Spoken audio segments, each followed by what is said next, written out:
ভাগ্যটা শেষ পর্যন্ত সুপ্রসন্ন হলো না ফুটবলের কিংবদন্তি রোনালদোর জন্য। সৌদি সুপার কাপের ফাইনালে আল নাসেরকে হারিয়ে দিল আল হিলাল। ক্রিশ্চিয়ানো রোনালদোর দলকে 4-1 গোলে রীতিমতো উড়িয়ে দিয়ে টানা দ্বিতীয়বার শিরোপা ঘরে তুলল নেইমারের দল।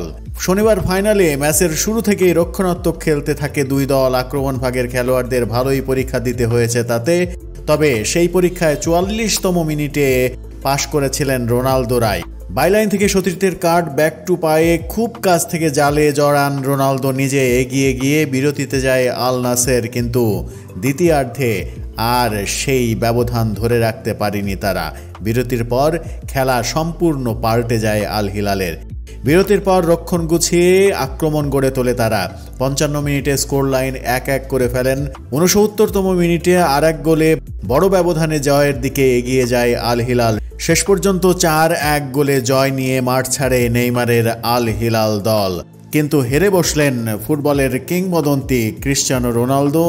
ফাইনালে ওঠার পরে যাকে নিয়ে আলোচনা হচ্ছিল, তিনি ফাইনালের জন্য মুখিয়ে রয়েছেন এবং চ্যাম্পিয়ন হতে চান এবারের সুপার কাপে। শেষ পর্যন্ত সেই আশায় গুড়ে বালি।